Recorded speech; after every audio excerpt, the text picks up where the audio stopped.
OC Chakaria থানা, জানো এর ব্যাপারে? আরে আজকে উইথড্র করো, আর কোনো কিছু না, আজকে উইথড্র করো, বুঝতে পারছো? আজকে উইথড্র করে দাও। যেমন একটা রোহিঙ্গা যে সময় একটা অন্যায় করে, সে সময় বলছে কক্সবাজারে এই ঘটনাটা করছে। হ্যাঁ, আপনি যেটা কথা বলছেন এটা সত্যি কথা বলছেন। এখানে অপহরণটা অনেক বেশি, অ্যান্ড অপারেশনের সাথে কারা জড়িত এটা আপনারা জানেন।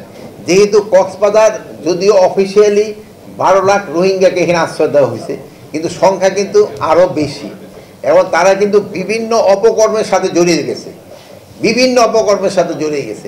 এখন তাদের আমরা কত তাড়াতাড়ি আমরা যদি তাদের এলাকায় বা তারা যেই এলাকার বাসিন্দা, যেই দেশের বাসিন্দা ফেরত দিতে পারি, অতই আমাদের জন্য মঙ্গল।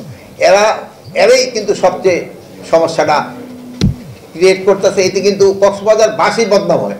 যেমন একটা রোহিঙ্গা যে সময় একটা অন্যায় করে, সেই সময় বলছে কক্সবাজারে এই ঘটনাটা করছে, সেই সময় কিন্তু সে আর রোহিঙ্গাটা আসে না।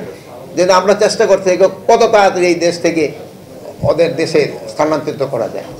মাদকের জন্য যেমন ধরুন আজকে একটা কিন্তু নতুন ব্যাটালিয়ানও এখানে রেজ করা হইতেছে, এবং আমাদের এরাও বলছে যে তাদের কিছু স্ট্রেংথও বাড়াইতে হবে। যেখানে পুলিশের যে স্ট্রেংথ আছে ওই সংখ্যাটাও আমার কিন্তু এখানে বাড়াইতে হবে।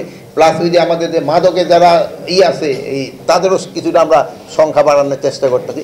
তবে আপনারা জানেন সব জায়গায় তো একটু লিমিটেশন আছে, সংখ্যা বাড়াতে তো একটা ফাইন্যান্সিয়াল ইনভলভমেন্ট আছে, এটা তো সহজে তো পারা যায় না, একটু দেরি হয়। বাট আপনি যেই এটা করছেন তো এটা তো সত্যি কথা।